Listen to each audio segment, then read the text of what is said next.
Les bonnes fées. D'abord, Nathalie Marquet-Perdot. D'abord, avant de parler des bonnes fées, vous êtes devenue une animatrice sur la radio. Oui, c'est ça. Donc, vous nous faites concurrence.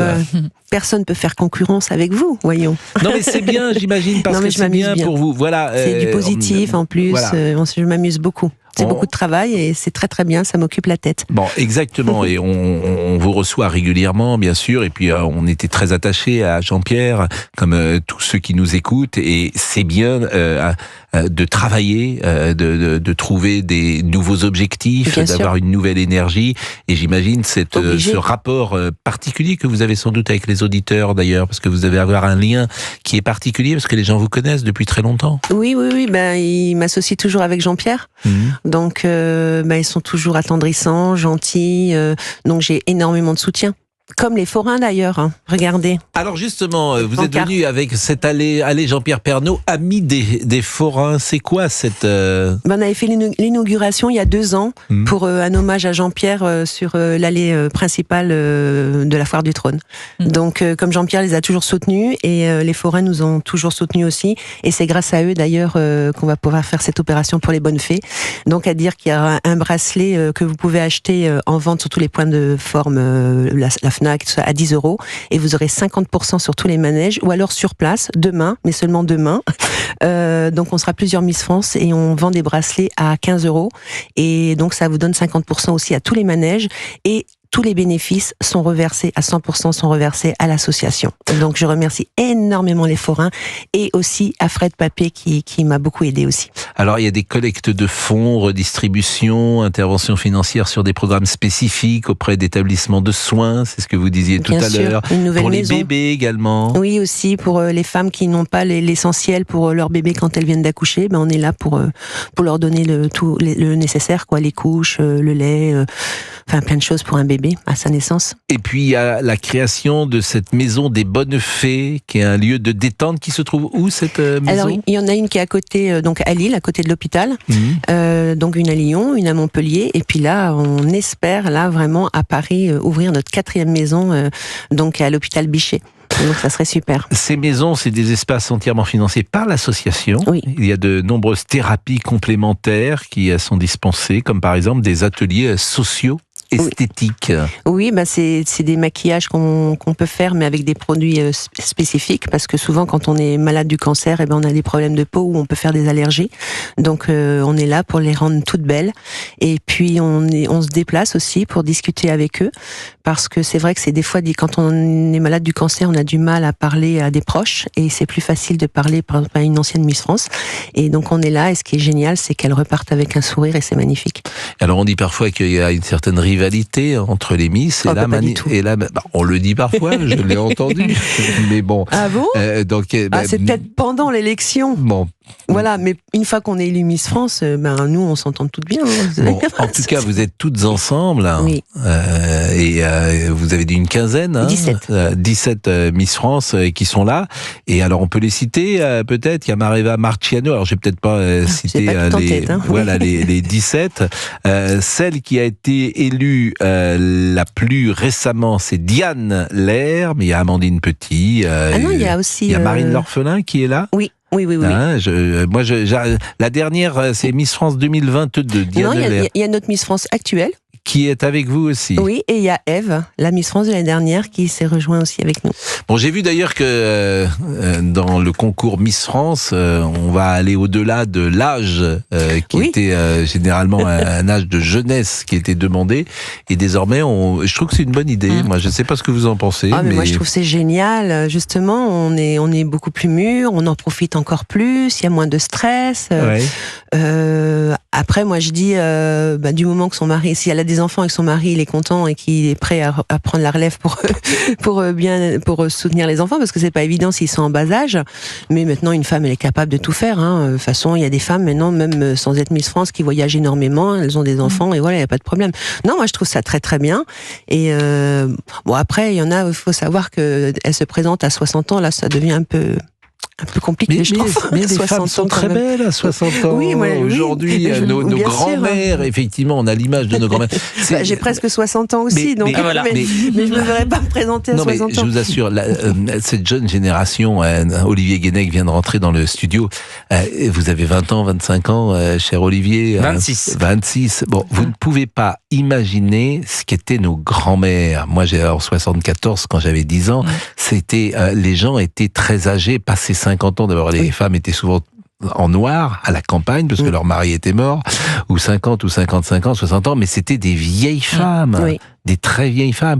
Et aujourd'hui, alors c'est pas nouveau, ça a 20 ans, les femmes de 60 ans, en fait, les femmes de 60 ans, c'est celles qui avaient 35 ou 40 il y a 50 ans. C'est-à-dire que tu as gagné quasiment 20 ou 25 ans. De jeunesse. Après, c'est vrai que tu rentres dans un autre âge. Mais une femme aujourd'hui qui a 52 ans, 53 ans, 55 ans, c'est une femme très jeune, bien évidemment. C'est ça qui est tout à fait... mais vous souriez, mais c'est vrai. Oui. Moi, je me sens moins jeune quand même. Mais vous sentez moins jeune. Mais c'est pas grave, on a l'âge de ses artères. Et puis du moment qu'on est en pleine santé, tout va bien. Vous avez parfaitement raison. Et puis c'est un cadeau quand même, la beauté. Oui, bien sûr, mais il n'y a pas que ça, c'est tout un ensemble. De toute façon, une Miss France, c'est pas que la beauté, c'est vraiment un ensemble de tout, et heureusement. Bon, alors, votre actualité, c'est évident. D'ailleurs, on n'a pas dit où c'est la foire du trône. C'est à Porte-Dorée, à Paris, dans le 12e. Oui. Donc la foire, vous allez de temps en temps à la foire du trône? Bien sûr. Est-ce que vous aimez? Pas vous n'y allez pas? J'y vais moins maintenant. Je fais moins d'auto-tamponneuse. Ça me fait penser à Jean-Pierre qui avait très très peur des manèges ascensionnels, et moi ça m'arrangeait énormément. Parce que moi, quand j'allais avec les bébés, il y avait la poussette, et ils surveillaient la poussette avec les enfants, et moi je faisais les manèges à sensation, j'adore ça. Moi, vous me faites pas monter. Pourquoi? Parce que je ne suis... Vous savez, j'ai aucun courage. Que les choses soient claires. Donc, et je n'aime pas ces sensations fortes-là, mais en même temps, je les ai jamais essayées. Vous devriez. Vous avez sauté en parachute? En parachute, non. Bon, vous avez peut-être sauté en parachute, Nathalie? Non, sur l'élastique.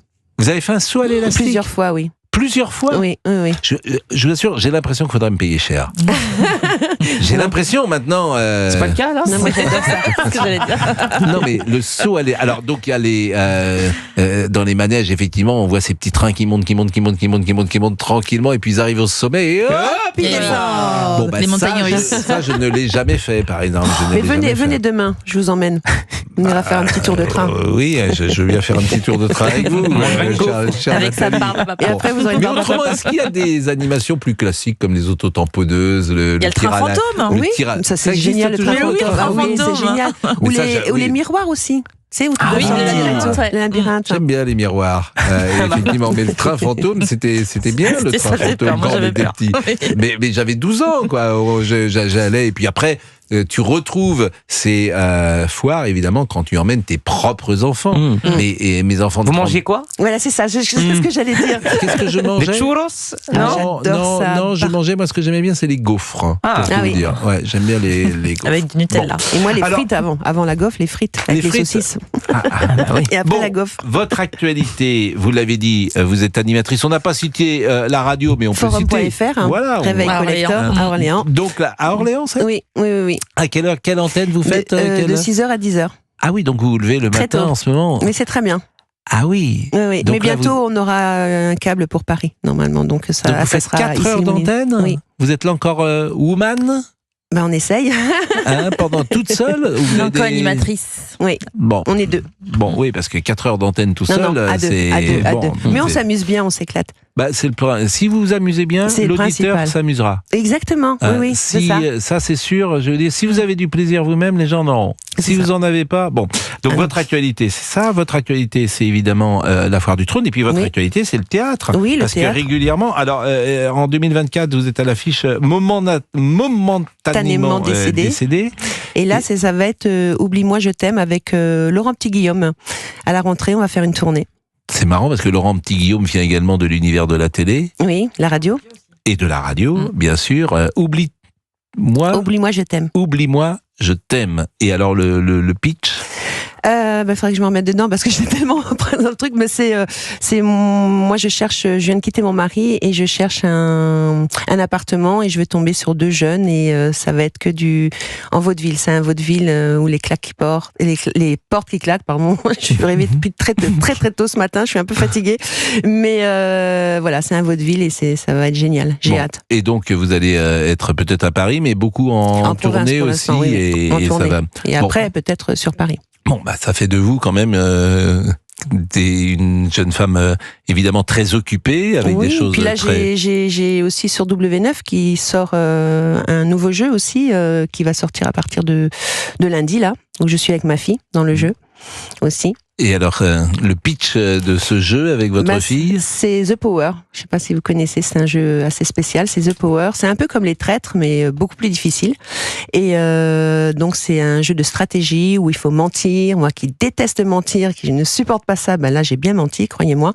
Et puis, donc, c'était plus d'1 mois de tournage. Et donc, le Power Player doit... donc, on est 14 candidats et sur les 14 candidats il y a un power player et ce power player choisit 2 cibles. Donc le cible ça peut être ma fille, ça peut être moi ou moi je peux être le power player et on doit trouver le power player. C'est un peu compliqué et on doit trouver le power player parce que sinon les 2 cibles sont éliminées. Mais alors il y a des stratégies énormes. Le loup-garou, non? Oui, mais le loup-garou c'est tout à fait c'est sur Canal+ d'ailleurs, c'est ça. Je connais pas. C'est un jeu de société. Ouais, un jeu de société. Mais c'est la deuxième fois qu'on parle des traîtres aujourd'hui. Ah, mais ça démarre ce soir. Voilà, j'ai jamais. Ah bon, c'est pour ça parce que j'ai jamais vu. C'est génial. C'est génial. Mais je l'ai fait avec mon fils la saison 2 moi.